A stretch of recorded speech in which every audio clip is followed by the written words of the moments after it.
Hello everyone, this is Priyanka and welcome back to my YouTube channel study with aura में आपका बहुत बहुत बहुत स्वागत है। आज जो चैप्टर करने वाले हैं वो होम साइंस का करने वाले 12th क्लास के बच्चों के लिए है। ये चैप्टर जो रहेगा कॉर्पोरेट संचार एवं जन संपर्क के बारे में पढ़ना पड़ेगा। ठीक है, तो मैं आपको बता दूं कि इसमें संचार, कॉर्पोरेट संचार और जन संपर्क है क्या, हर एक चीज के बारे में पढ़ने वाले हैं। तो बहुत ही मजा आने वाला है इस चैप्टर में। तो बिना किसी देरी के स्टार्ट करते हैं वीडियो। ओके, कॉर्पोरेट संचार का अर्थ क्या होता है? कॉर्पोरेट संचार वह प्रक्रिया होती है जिसके द्वारा कोई संस्था अपने कर्मचारी, ग्राहक, निवेशकों, मीडिया, सरकार और आम जनता तक आवश्यक जानकारी पहुंचाती है। ठीक है, इसका मुख्य उद्देश्य क्या होता है? संस्था की अच्छी छवि बनाना, सही जानकारी उपलब्ध कराना, कर्मचारियों और प्रबंधन के बीच समन्वय बनाना, ग्राहकों और अन्य हितधारकों से अच्छा संबंध बनाना। ठीक है, सेकंड है कॉर्पोरेट संचार के प्रमुख प्रकार बताओ। प्रकार क्या होते हैं?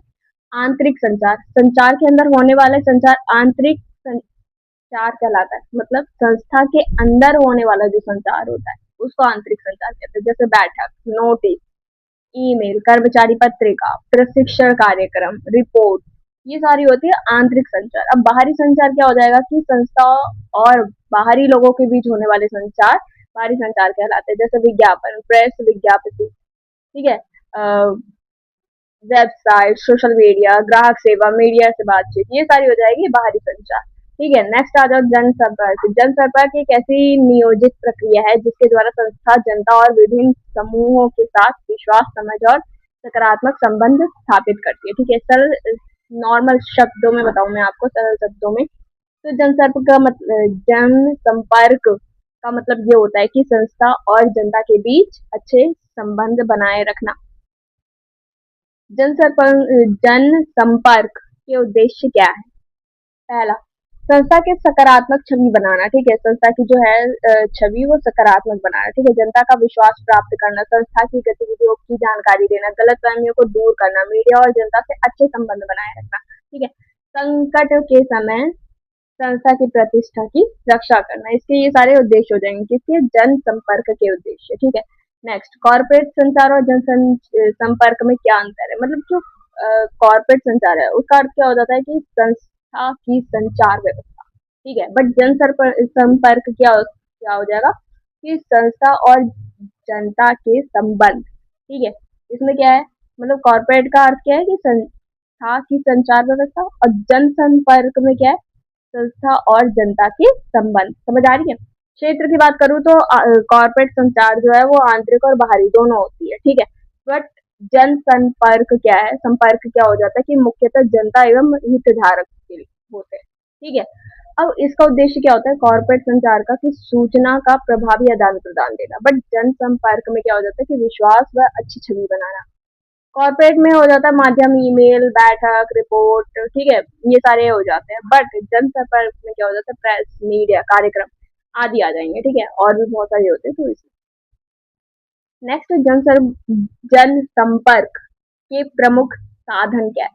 प्रेस विज्ञप्ति का मतलब ये हो जाएगा कि संस्था द्वारा मीडिया को दी जाने वाली आधिकारिक जानकारी को प्रेस विज्ञप्ति कहते हैं। ठीक है, प्रेस कॉन्फ्रेंस क्या होती है? महत्वपूर्ण जानकारी देने के लिए पत्रकारों के साथ आयोजित बैठक। ठीक है, समाचार पत्र और पत्रिका क्या हो जाती है कि इनके माध्यम से संस्था की गतिविधि और उपलब्धियों की जानकारी जनता तक पहुंचाई जाती है। वेबसाइट की बात करूँ तो संस्था की सेवाओं, उत्पादों और गतिविधि की जानकारी देने का महत्वपूर्ण माध्यम है। आप लोगों को पता है सोशल मीडिया के माध्यम से संस्था जनता से सीधा संवाद कर सकती है। ठीक है, प्रदर्शनी एवं कार्यक्रम, उत्पादों और सेवाओं को जनता तक पहुंचाने के लिए प्रदर्शनी या कार्यक्रम दोनों का आयोजन किया जाता है। ठीक है, वार्षिक रिपोर्ट की बात की जाए तो संस्था की आर्थिक और अन्य प्रमुख गतिविधियों की जानकारी देने वाली रिपोर्ट होती है वार्षिक रिपोर्ट। हमने क्या पढ़ा है अभी? हमने पढ़ा है जनसंपर्क के प्रमुख साधन कि क्या क्या है। ठीक है, अब आ जाओ संचार के प्रमुख माध्यम कौन कौन से हैं। संचार के प्रमुख माध्यम, पहला है मौखिक। आप लोगों को पहले से ही पता है, आप लोग बचपन से पढ़ते आ रहे हो कि संचार का माध्यम क्या है? मौखिक। मौखिक पहला है बैठक, भाषण, फोन, चर्चा। ठीक है, ये सब आ जाएंगे इसमें। लिखित संचार में पत्र, रिपोर्ट, ईमेल, नोटिस, ये सब आ जाएंगे। दृश्य संचार में पोस्टर, चार्ट, चित्र, वीडियोस, ठीक है, ये सारी चीजें आ जाएंगी। डिजिटल संचार की बात करूँ तो website, social media, online meetings, ये, ठीक है। अब आ जाओ प्रभावी संचार की विशेषताएं क्या है। एक अच्छा संचार होना चाहिए, ठीक है, स्पष्ट। कैसा होना चाहिए? स्पष्ट होना चाहिए, संक्षिप्त होना चाहिए, सटीक होना चाहिए, सरल होना चाहिए, विश्वसनीय होना चाहिए, समय पर होना चाहिए, उद्देश्यपूर्ण होना चाहिए, लक्षित व्यक्ति के अनुसार होना चाहिए। तो संचार, एक अच्छा संचार तब होता है, प्रभावी संचार तब होता है जब ये सारी क्वालिटीज उसमें हो, ठीक है। नेक्स्ट देख लेते हैं कॉर्पोरेट संचार में जनसंपर्क अधिकारी की भूमिका क्या है। मैं आपको बता दूं, जो जनसंपर्क है अधिकारी, PRO, संस्था और जनता के बीच एक महत्वपूर्ण कड़ी का काम करती है। प्रमुख इसके कार्य क्या होते हैं कि मीडिया से संपर्क बनाए रखना, प्रेस विज्ञप्ति तैयार करना, प्रेस कॉन्फ्रेंस आयोजित करना, संस्था की सकारात्मक छवि बनाना, ठीक है, जनता की प्रतिक्रिया संस्था तक पहुंचाना, संकट की स्थिति में सही जानकारी देना, विभिन्न कार्यक्रमों का प्रचार प्रसार करना, ये इनके प्रमुख कार्य हो जाते हैं, ठीक है। किसके? जन संपर्क अधिकारी के, ठीक है। आ जाओ नेक्स्ट पे। संचार, संकट संचार क्या होता है? जब संस्था के सामने कोई गंभीर समस्या या दुर्घटना, विवाद या नकारात्मक घटना आती है, तब जनता और मीडिया को सही सही एवं समय पर जानकारी देने की प्रक्रिया को संकट संचार कहते हैं, ठीक है। अब ये लाइक किसी चीज को लेकर हो सकता है, देश में कोई हिंसा हो रही है उसको लेकर हो सकती है, या फिर कोई प्रोटेस्ट चल रहा है उसको लेकर हो सकती है, कोई भी दुर्घटना, विवाद, नकारात्मक जो घटना है उसको उसको सही समय पे, लाइक जैसे अगर साइबर क्राइम चल रहा है, एक अलग ही स्कैम चल रहा है, अगर उसे सही समय पे जनता तक नहीं पहुंचाया जाएगा तो ये संख्या और बढ़ सकती है, समझ रहे हो? तो वो चीज कहने की कोशिश कर रहा है ये। संकट संचार का सिद्धांत क्या होता है कि तुरंत प्रतिक्रिया देना, ठीक है, केवल सही और सत्य जानकारी देना, अफवाहों से बचना, जनता के प्रश्नों का उत्तर देना, पारदर्शिता बनाए रखना, संस्था की जिम्मेदारी को स्वीकार करना, ठीक है। आ जाओ नेक्स्ट पे। कॉर्पोरेट संचार का महत्व क्या होता है? कॉर्पोरेट संचार किसी संस्था की सफलता के लिए बहुत महत्वपूर्ण होती है, क्योंकि इससे संस्था की सकारात्मक छवि बनती है, कर्मचारियों में समन्वय बढ़ता है, ग्राहकों का विश्वास बढ़ता है, संस्था और मीडिया के संबंध बेहतर बन होते हैं, ठीक है, गलत फहमियां कम होती है, संकट की स्थिति को प्रभावी ढंग से संभालने में सहायता मिलती है, संस्था के उत्पादों और सेवाओं की जानकारी लोगों तक पहुंचती है, ठीक है। तो ये पॉइंट थे। अब आ जाओ क्वेश्चन आंसर पे। नोटबुक और पेन साथ में लेके बैठिए, साथ के साथ नोट करते जाएं आप। पहला क्वेश्चन, कॉर्पोरेट संचार क्या है, इसके उद्देश्य बताने हैं, ठीक है, पहले डेफिनेशन फिर उद्देश्य। कॉर्पोरेट संचार वह व्यवस्थित प्रक्रिया है जिसके माध्यम से कोई संस्था अपने कर्मचारियों, ग्राहकों, निवेशकों, मीडिया, सरकार तथा आम जनता के साथ सूचना और विचारों का आदान प्रदान करता है, ठीक है। इसका उद्देश्य संस्था के कार्यों में के बारे में सही जानकारी पहुंचाना तथा संस्था की अच्छी छवि बनाए रखना, ठीक है। अब उद्देश्य इसके क्या है कि सूचना का आदान प्रदान, संस्था से संबंधित महत्वपूर्ण जानकारी जो है वो सही सही लोगों तक पहुंचना चाहिए, ठीक है, कोई गलत सूचना नहीं पहुंचनी चाहिए। समन्वय स्थापित करना मतलब कर्मचारी और प्रबंधन के बीच बेहतर तालमेल बनाना, सकारात्मक छवि बनाना, संस्था की अच्छी प्रतिष्ठा और विश्वसनीयता स्थापित करना, ठीक है, ग्राहक संबंध मजबूत करना, मतलब कि ग्राहकों की आवश्यकता और शिकायतों को समझना, ठीक है। मीडिया से संबंधित की बात करूं तो समाचार माध्यमों को संस्था की सही और आधिकारिक जानकारी देना, ठीक है। कर्मचारी और कर्मचारियों को प्रेरित करना, मतलब कर्मचारियों को संस्था के उद्देश्य, उपलब्धियों से अवगत कराना कि आप कहाँ काम कर रहे हो, लाइक आप, हमारी कंपनी का क्या मोटो है, उद्देश्य क्या है, और हमारी कंपनी आपको क्या दे सकती है, और कंपनी ने क्या अब तक अचीव किया है, ठीक है, ये सारी चीजें। संकट प्रबंधन क्या होता है कि किसी संकट या विवाद के समय सही जानकारी देकर स्थिति को नियंत्रण करना, ठीक है। इस प्रकार कॉर्पोरेट संचार संस्था के प्रभावी संचालन और विकास में विकास में महत्वपूर्ण भूमिका निभाता है। नेक्स्ट क्वेश्चन, जनसंपर्क क्या है और इसके उद्देश्य बताने, मतलब पहले डेफिनेशन जनसंपर्क का, फिर उद्देश्य, ठीक है। तो जनसंपर्क की बात करूँ तो एक नियोजित और नियंत्रित प्रक्रिया है जिसके द्वारा कोई संस्था जनता या अन्य संबंधित समूह के साथ अच्छे संबंध स्थापित करती है। उसका उद्देश्य, इसका जो मुख्य उद्देश्य होता है वो संस्था के प्रति जनता में विश्वास, समझ और सकारात्मक भावना की जो सकारात्मक भावना है उसकी विकसित करना, ठीक है। अब इसका उद्देश्य क्या हो जाता है कि संस्था की सकारात्मक छवि बनाना, आप लोगों को पता है, जनता का विश्वास प्राप्त करना, संस्था की गतिविधियों को और उपलब्धियों की जानकारी देना, जनता की प्रतिक्रिया प्राप्त करना, गलतफहमी और अफवाहों से दूर करना, ठीक है, मीडिया के साथ अच्छे संबंध स्थापित करना, संकट के समय संस्था की प्रतिष्ठा की रक्षा करना, ग्राहकों और अन्य हितधारकों के साथ दीर्घकालीन संबंध बनाना। निष्कर्ष देख लेते हैं कि जनसंपर्क जो है संस्था, जो जनसंपर्क संस्था और जनता के बीच एक महत्वपूर्ण, एक मजबूत पुल का कार्य करती है।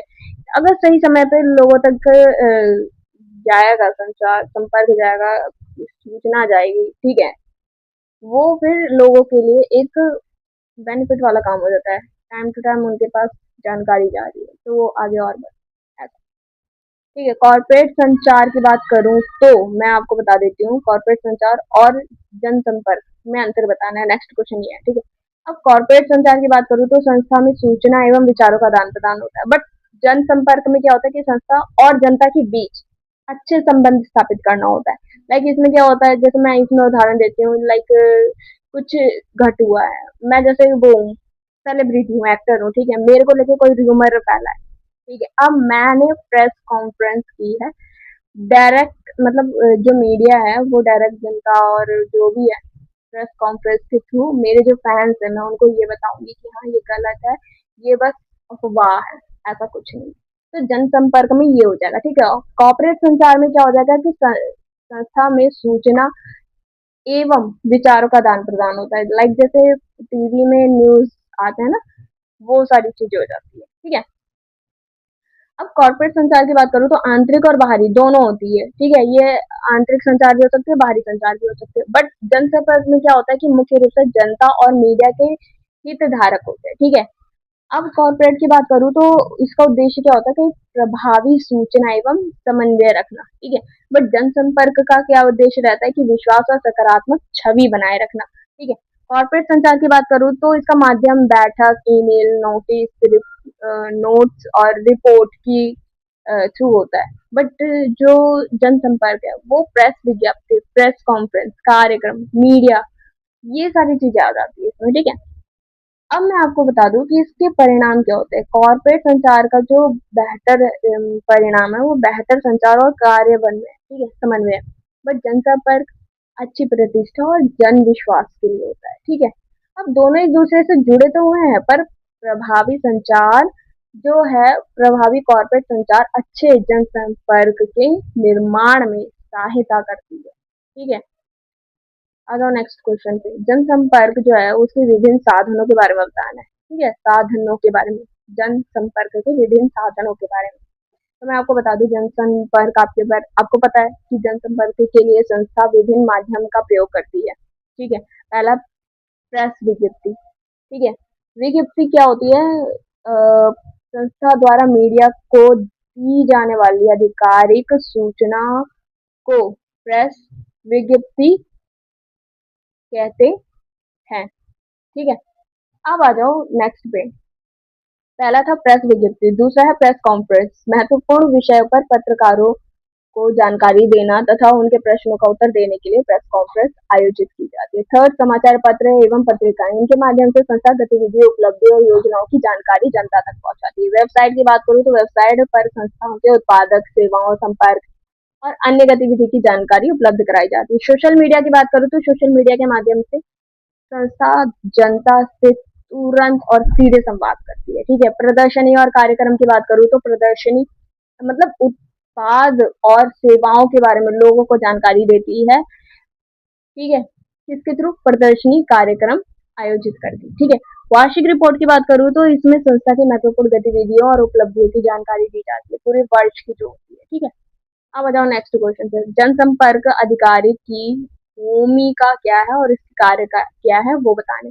जनसंपर्क अधिकारी जो होता है वो संस्था है और जनता के बीच संपर्क स्थापित करने वाला महत्वपूर्ण व्यक्ति होता है। वह संस्था की गतिविधि की जानकारी जनता और मीडिया तक पहुंचाता है तथा जनता की प्रतिक्रिया संस्था तक पहुंचाता है। ठीक है। प्रो, हम इसे प्रो मान के चलते हैं। PRO, प्रो के मुख्य कार्य क्या होते हैं?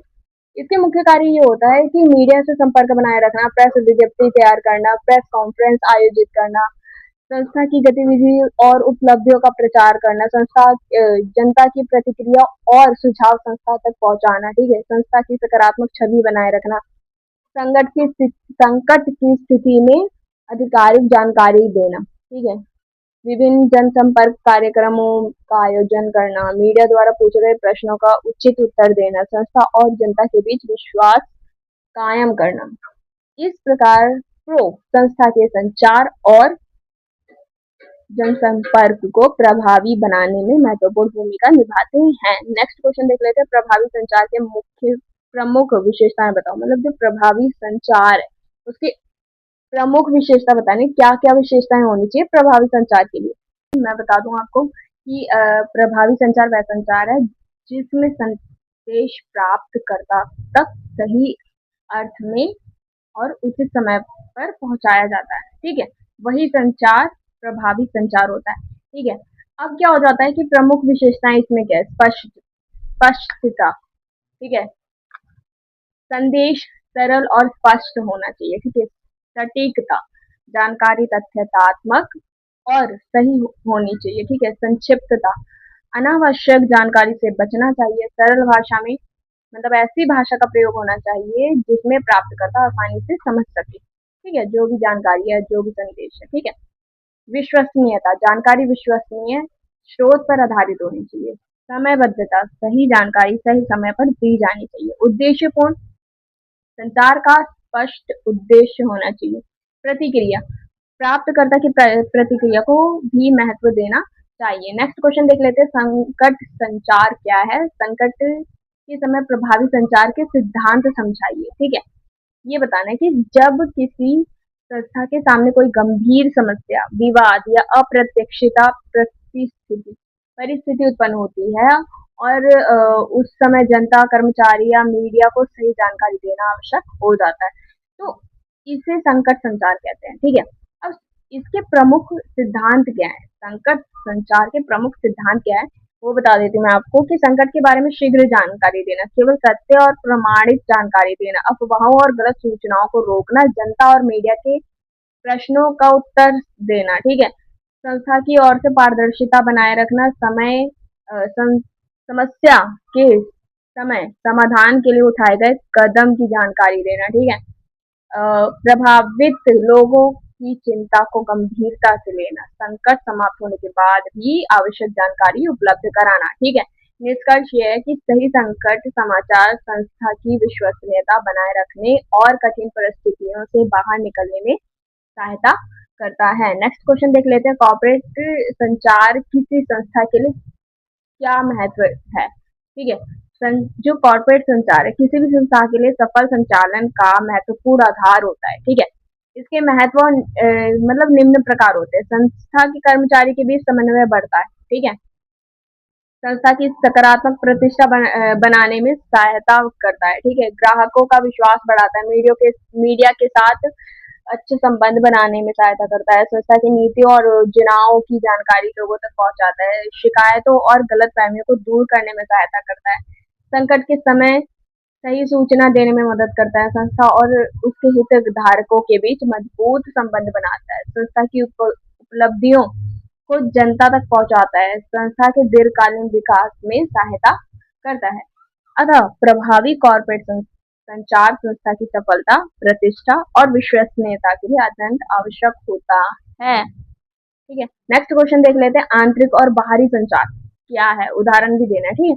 आंतरिक संचार आप लोगों को पता है कि संस्था के अंदर कर्मचारियों, अधिकारियों या प्रबंधन के बीच होने वाले संचार को आंतरिक संचार कहते हैं। अब उदाहरण के तौर पे देख लो, कर्मचारी बैठक, मीटिंग्स जो होती है, नोटिस, ईमेल, कर्मचारी प्रशिक्षण, ट्रेनिंग जो दी जाती है, आंतरिक रिपोर्ट, ये सारी चीजें जो हैं वो आ जाएंगी आंतरिक संचार में।